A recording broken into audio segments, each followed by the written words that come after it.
The current Iranian president was elected on the back of all the chaos that followed the death of Mahsa Amini in prison. And although he is seen as a favorite and possible successor to the Ayatollah Khamenei, he's proven today to have feet of clay, as he seems to have gone down in a helicopter, which is described as having a flat landing or something, a heavy landing. I don't know. The terms are all very obscure, and he had been having a meeting with the Azerbaijani president to celebrate the opening of a dam on the border between Iran and Azerbaijan. Pictures of him with Ilham Aliyev, and the helicopter that he was on board, which was in Iran's East Azerbaijan province, has been involved in some sort of accident, and it's very unclear. And he's a man who has been heavily involved in judicial nastiness. He was heavily involved in the 1988 executions of Iranian political prisoners. He is I think he could probably fairly safely be described as a hardliner.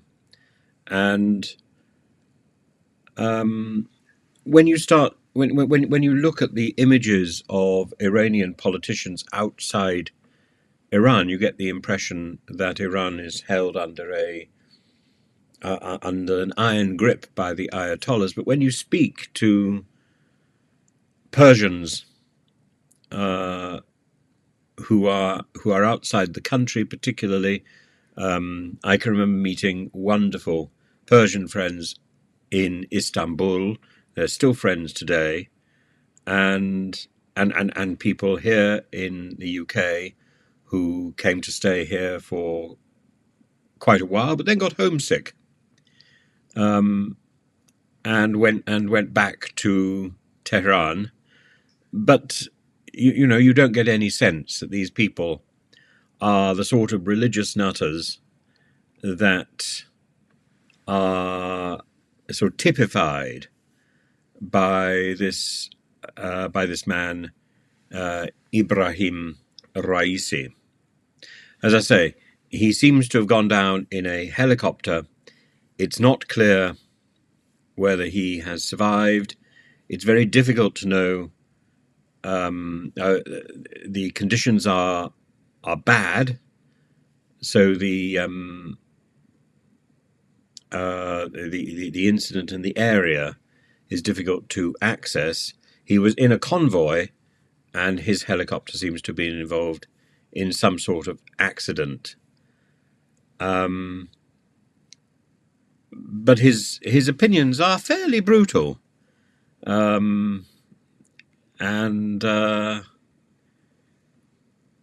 his religious opinions, his political opinions are hardline. I'm sure other people will have significantly more to say about him.